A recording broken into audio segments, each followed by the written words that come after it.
I think somewhere along the line, we have conflated humility with self flagellation.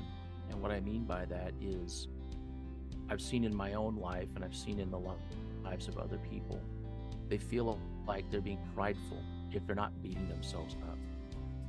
And it's like, you do not have to beat yourself up. Yes, we are our own worst critic because we often are first in line when we see the goofs and the gaffes that we make in life when everybody else is like, I didn't even see that happen. Like, what are you worried about? But then we beat ourselves up because we don't want to come across as prideful and egotistical. And so we swing the pendulum too far the other way. And so I try to share this with people because I had to have my own awakening when I realized I'm beating myself up because I want to give what I think is the appropriate amount of societal, oh, he's not prideful, he's not egotistical, he's humble. And it's like, that's not humility. That's not humility. True humility is the act of serving someone else in a way that, yeah, you don't get anything back, but it's also firm, it's solid, and it's not, oh my goodness, I'm just, like kowtowing all the time. Welcome to the Kindness Factor podcast, sharing life-changing personal stories of the transformational impact of deep kindness. Hosted by Dr. Elia, the happiness doctor, and Randy McNeely, the kindness giver. Thank you for joining us. Good morning, good afternoon, or good evening, wherever you may be. Welcome to another wonderful episode of the Kindness Factor podcast. I'm Randy McNeely, known as the kindness giver, joined by my wonderful co-host, Dr. Elia Gourgouris, the happiness doctor. And we are privileged to have with us today a wonderful man by the name of Michael Fritzious, who shall be forever after known as Fritz. And he is just an amazing guy, and he's the founder and owner of Podcastify Me. Elia is going to share a little bit more about Michael because he's got multiple hats that he wears, and then we're going to jump right into a great conversation. And Fritz, welcome to our show, first of all. Thank you. It's good to be here. So Fritz is a multipreneur, which I like that. But more importantly, because we're all very family-based here, he's a father and a husband and has 4 beautiful girls.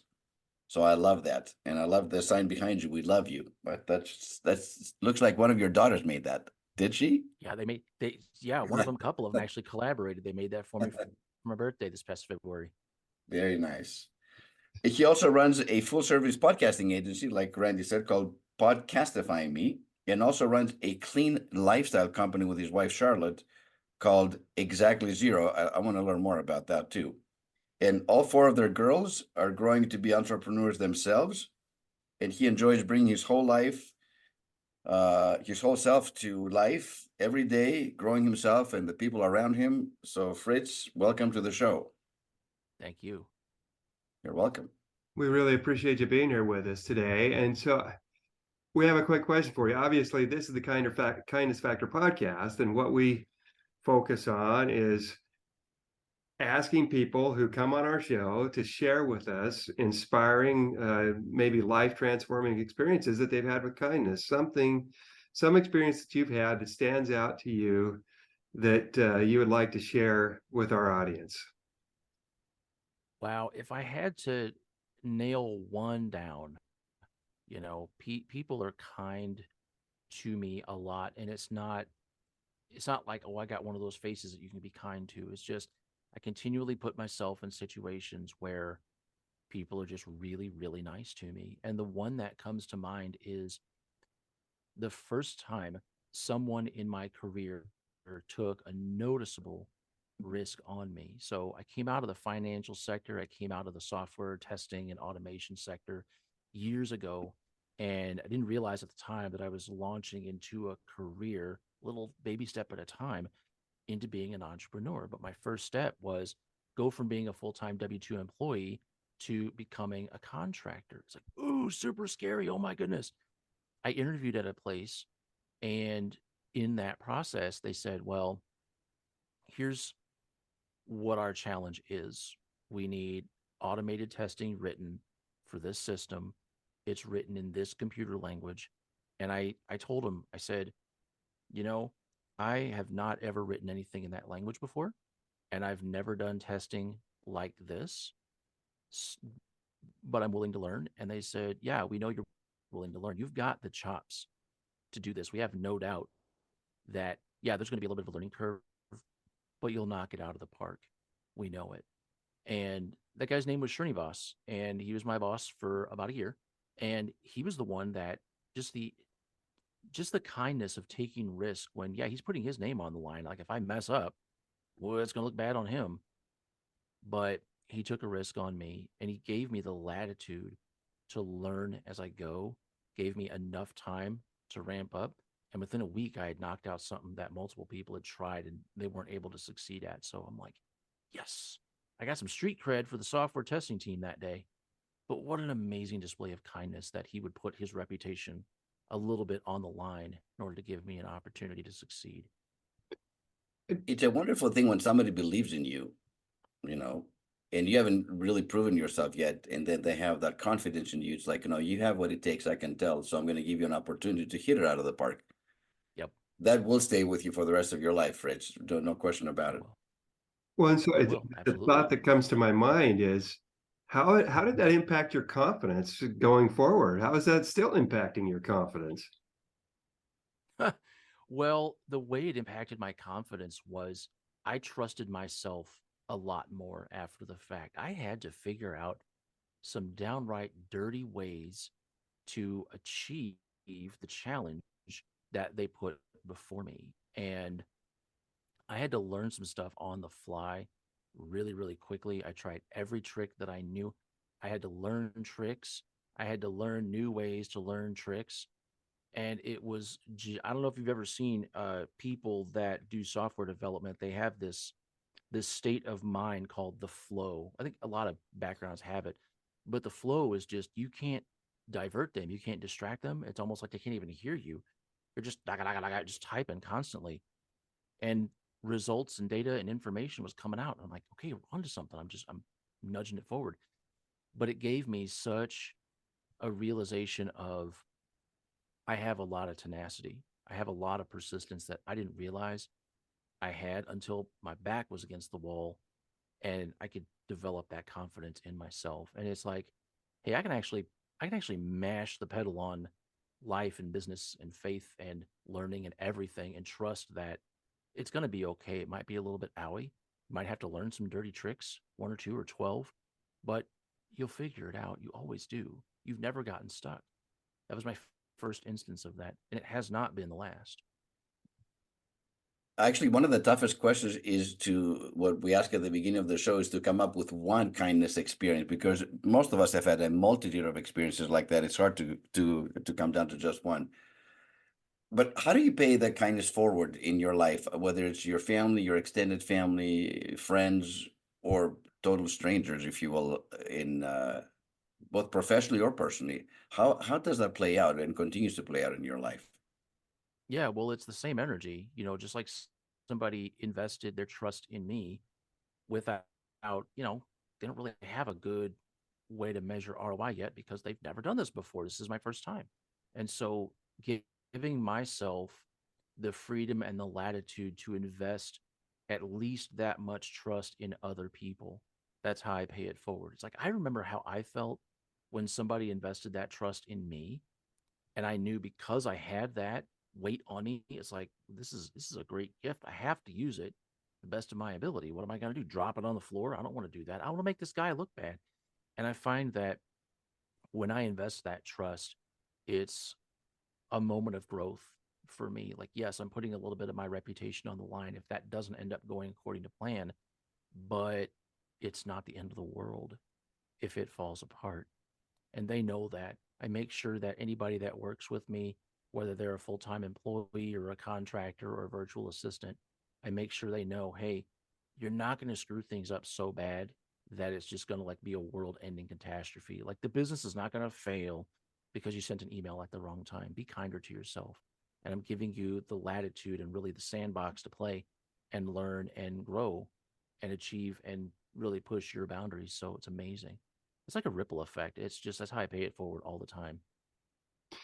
So, a couple interesting thoughts coming to my mind as we're talking here. First of all, that experience that he shared was actually more than one kindness. If you think about it, first of all, he showed trust in you. That was a kindness. But he also asked you to do something that was hard and that was going to stretch you. Yep. And the fact that you had to stretch and learn all the, what did you say, the dirty tricks or whatever, really reach and push yourself to learn how to do what you did, that was a kindness to you as well, because it expanded your experience, expanded your mind, it expanded your abilities to create in a language that you hadn't done anything in before. It opened up multiple avenues for you that weren't there before. And so that's the first thing that came to my mind. The second thing is, you mentioned at the beginning, you have 4 daughters who are working to become entrepreneurs. How has what your experience played out in your working with them and teaching them and helping them to become entrepreneurs? Well, the way it's played out is realizing that they're all different. I know that sounds super, like, obviously they're all different. It's like, well, I guess some parents would go into this thinking, oh, it's 4 girls, how different can they be? Yeah, they're all wildly all over the place. And just like working with employees, just like working on a team, working with people in a consultant capacity, everybody interacts differently. And so, yes, you can cater to each one of their gifts, but the real power comes from how can we team up a couple of them at a time to achieve a much more powerful result. And so teaching them about understanding, well, what are your gifts? What are your strengths? What are your weaknesses? What do you love doing and why? What do you not like doing so much and why? And do you maybe have a sister that likes to do that instead? And it's ended up shaking out into an amazing process. So some of the products that we make for our company, Exactly Zero, we actually get kind of an assembly line thing going. I unfold a table and put it in the kitchen or in the living room rather, and we just get all the ingredients dealt out and we sit in a ring and we just pass the stuff around because each one of them is really, really good at a particular part of the process. And we get through stuff quick. Like if it was just me doing it myself, it would take 2 hours. Together, we knock it out in about 12 minutes. It's crazy. So teaching them about the reality when it comes to creating a business, you're making something out of nothing, and that's okay. You don't have to run out and get a job. You don't have to work for anybody else. You can craft your own thing. And I was just thinking about this the other day. I can't really remember the last time one of the girls has said, oh, when I grow up, I want to do this kind of job. I want to be this kind of person. Like they used to want to be hairdressers or vets or preemie nurses, but now they're thinking, I want to open my own floral shop. I want to start my own cutting garden. I want to make things out of crochet and yarn. And it's like, when did that happen? I can't remember when the last time was I heard them say they wanted to grow up and be a certain kind of role. They're thinking of things they can create, things that they can like mold in their own image. It's amazing. I don't know when that transition happened. I probably should have paid more attention. That's beautiful because you have 4 budding entrepreneurs. Yes. One thing you said earlier on that actually I want to come back to is when you said whether I'm talking to my employees or virtual assistants or you use the phrase that, nothing that they will do will be so dramatic that it's going to be catastrophic. And then you invited them to be kinder to themselves. Hello, I'm Randy McNeely, co-host of the Kindness Factor podcast and co-creator of the Kindness Factor Human Interest series. Thank you so much for listening. We sincerely appreciate you. So here's the question for you. Do the guests and the messages we're sharing resonate with you? If so, we'd like to invite you to join us in our efforts to spread love through kindness around the world.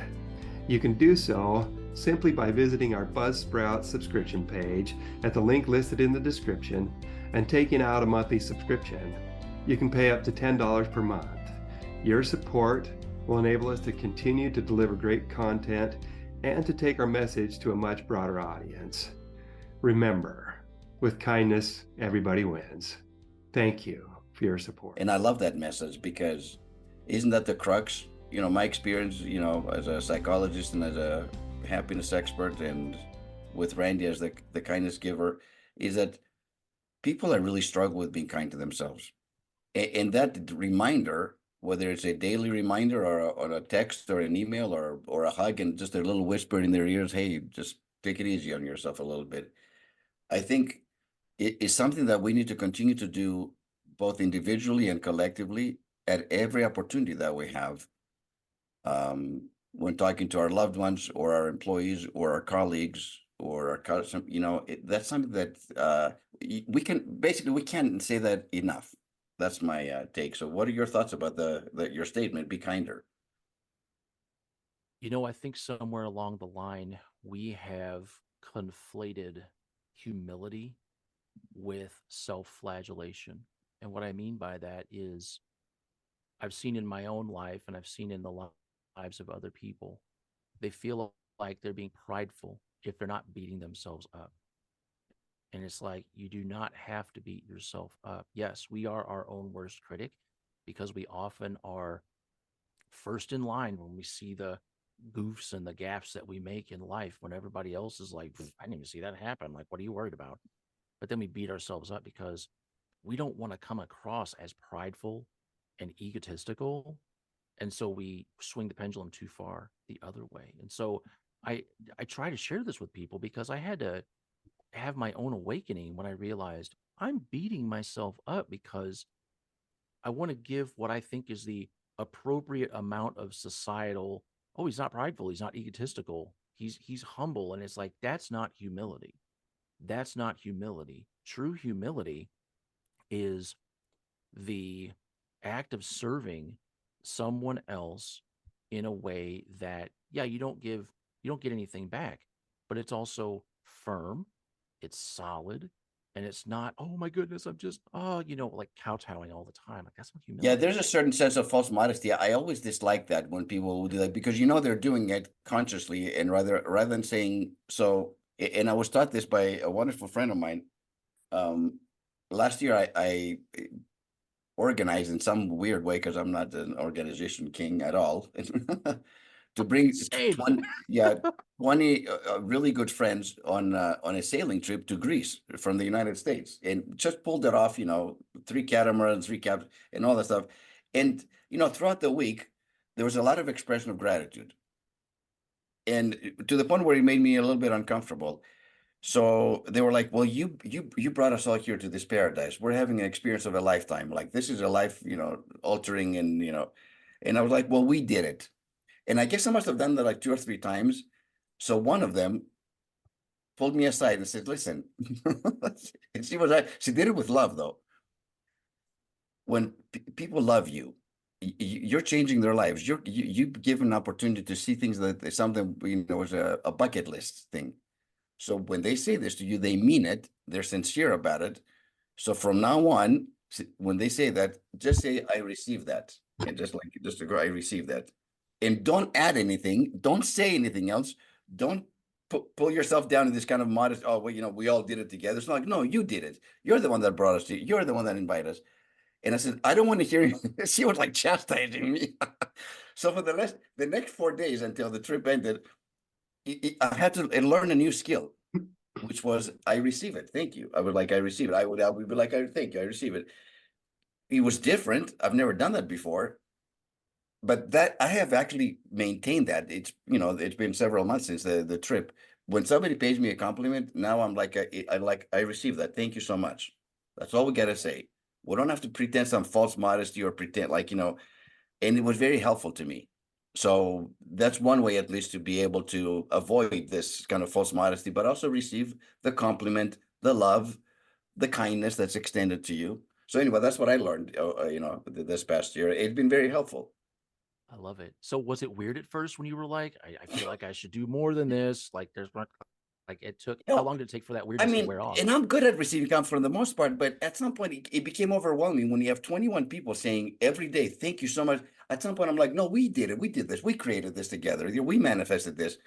And I guess I did it 3 or 4 times in front of everybody else. She pulled me aside and taught me something. It was good for me to learn that. And it's become easier now. But initially, awkward. Yeah. Very awkward. It didn't feel right. But it's okay. I've learned. We can all learn stuff.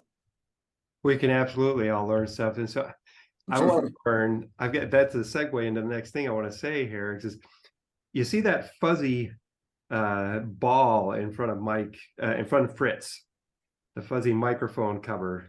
Yes. That is one of his daughter's inventions, is it not, Mike Fritz? Am I correct in that statement? It is. Yep. Amelia makes these. These are handmade mic covers by Amelia, and I dare say they make me sound awesome. I've thought about doing a thing where I pull it off and I start talking through my nose like that, and then I put it back on and I sound like this again. I ran that idea past somebody and they were like, "That's an awful idea." I'm like, "Yeah, you're probably right. Thank you. I received that." But you're a quick learner. It's weird for me at all, man. Know. But she's been making these for about a year, and I still remember the first time I sold one of these. And there was a guy who was a podcast guest on one of our client shows, and he said, "Can you make me one of those?" And I'm like, "Well, I won't, because I don't know how to crochet. I'll tangle my fingers up." I said, "But my daughter makes them. How much do you charge for them?" And I'm thinking, great, I don't know how to price things. I said $35, and he said sold. I said, well, man, I should have said 45. But she made one. I said, he wants gray. I said, you got gray? She's like, yeah, I got gray. I said, great, make it happen. Here's $35. And she's like, oh, so cool. Like, she just saw dollar signs. But she makes these things, and it's amazing because she knows that every time she makes one, it gets shipped out. It goes somewhere out in the world. Other people are seeing it. They're seeing these fuzzballs. Like, where'd you get your fuzzball? Oh, the good. And it's like, it comes back to her, and it works amazingly well. So it's giving her that confidence. It's a form of kindness that we're doing with her. And we have different thingies that we do for all of our daughters. They all have some different endeavors that we're saying, hey, let's tease that out and see what we can do to make that happen. I did notice it because I've never seen it before. We've done so many podcasts. I've never seen that before. It's really cute, actually. Yeah, we got multiple colors, man. I've got. Oh, show us! Oh, wow! Like, I don't know if you're a fan of Star Trek, but they're like tribbles. Oh yeah, they're everywhere. Yeah. But I've only got 2 on my desk. But I mean, I got a box of like 20 of them. I got black, white, red, pink, purple, green. And what does it do to your voice? I'm kind of curious, actually, when you say it, your voice. Take it off. Let's hear your voice without it for just a sec. Well, I mean, what it does to my voice mainly is it's a pop filter. So if I get close to the mic and I go, I mean, you're going to hear it, right? But because of the yarn on here, it's not nearly as loud. So if they call them sibilants and plosives in podcasting. So if I say the S sound or I say the P sound, it mutes it pretty well. But it also does a great job of muting any extra noise. Like, I hear them out there every once in a while.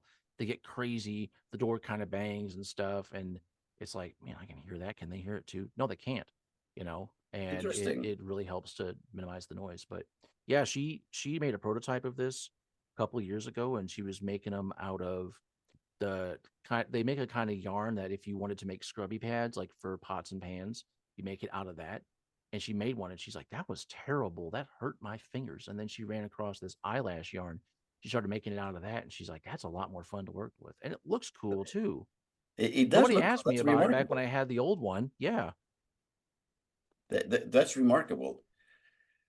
So we're looking for 3 pearls of wisdom, 3 things that you know in your heart that you've applied in your own life with your girls, with your wife and your employees, and in the people you've interviewed and so on, in terms of kindness, things that would be inspiring perhaps and applicable. To me, that's the most important thing. It's like, whatever we talk about here is how can we apply it. So what's your number one? Number one goes back to what I said before about being kind to yourself, and to extend that further, when you feel kindness coming into your life, it's okay to open up and accept it. It's not selfish at all. It's not, oh my goodness, give me. It's like, that is nourishing to the soul to receive kindness. Yes. And how often, I don't regret, like, looking back on my life, it's like, yeah, there were times when people were kind to me, and I was like, no, please, I can only have so much. And I don't regret that because that was just a moment of growth for me. I didn't know that receiving kindness was something that I could do. And it took me even longer to realize it's something I should do. So that's the first one. The second one is along the lines of the abundance mindset. There really is a lot of kindness out there. And if you find yourself listening to this and you think, well, there's no kindness where I'm from, like back in my day, rob. It's like, well, change your location. You're not a tree. If you're not in a position where people are being kind to you, move. Get around people, increase the quality and the timbre of the people that are around you, and the kindness will come. There are some beautiful souls out there that love to be kind, and it's not like they're losing something by way of being kind to you. They're actually gaining, and you're gaining too, right? The third thing, if I had to if I had to come up with a third one, I can only come up with two. But the third thing would be when you are kind to others. It may seem small for you, but it is huge to other people. And you may not realize, like you may never get a return on kindness, like a return on investment. Don't expect one. Just keep casting your bread on the water. Um, it'll come back in some fashion eventually. It may not be right away, but it may also come back in a wildly different way that you never would have expected, because every time you're kind to somebody, just like I was talking about Srinivas back in my first contracting role, he was kind to me. I remember him to this day. He's an awesome guy. But when you invest that kind of kindness in other people, it's going to have a lasting impact. And they may never tell you about it, but just trust that every single time you're kind to another person, it's making an impact. They're going to remember you. And that's kind of a way to leave an immortal legacy, if you think about it. Those are my three nuggets of wisdom about Yeah, kindness. and I love them. And it's kind of funny that you kind of struggle with the third one, but the third one to me is the most profound actually of the three, because so many times we do something and it's may come easy to us. It's not a big deal. It doesn't cost a lot of, maybe no money or no time or whatever. And then later on you find out. So you think it's like, well, that wasn't that big of a deal. Of course I would do that for you. And then they tell you the impact that it had on them. And the impact is always far greater than what you thought the impact was going to be. So I really like that you added that on. So do acts of kindness. The ROI is there, whether you hear it or you never find out in this lifetime or whatever. Trust me, the impact is greater than what you think, always. Yep. And Absolutely. I'm going to add a little on to that. I've shared this story multiple times. When I was a teenager, I had a good friend of mine who when I was going through a real struggle and I was really down on myself, she said that, some really kind words to me. And, I said, I bet you think I'm pretty stupid, huh, to her. And she said, oh, no, I don't. I think you're pretty neat. I mean, there's a lot more to the story, but that's the crux of it. The reason I bring that up, because she had no idea. She had no idea at the time how that was impacting my life. I left, went into a bathroom and cried because I had no idea at the time how much I needed to hear those words. I had a chance to talk to her. My wife and I, some 20 years later, my wife and I went to dinner with her and her husband, and we got talking about, old times in junior high and high school and stuff like that. And I brought up that experience, and she didn't even remember it. She was, she didn't remember that she had said anything to her. I said, you have no idea how that experience with you telling me that you thought I was neat impacted my life. Yeah. And I've shared that story. I told her I've shared that story with a lot of people and impacted them and inspired them because of your kindness. And so love those nuggets. Thank you so much, Fritz, for joining us today. We so appreciate you. We appreciate you, our audience. We want to invite you, if this episode has resonated with you, if what we've talked about today has resonated with you, to like and subscribe to our channel and to share what we've spoken about and talked about with as many people as possible.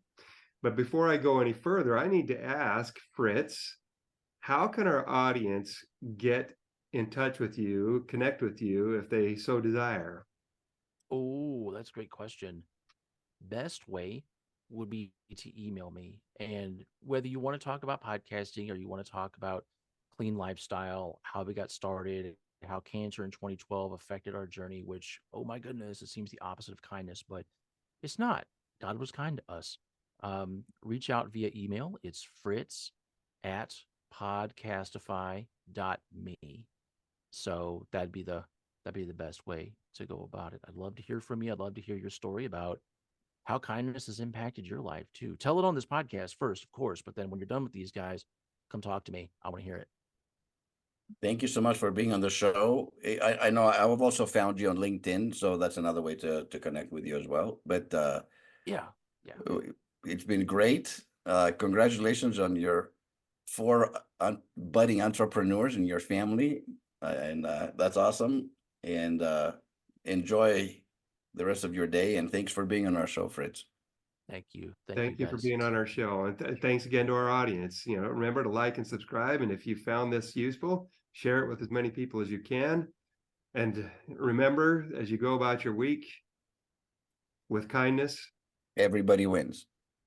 thanks for joining us.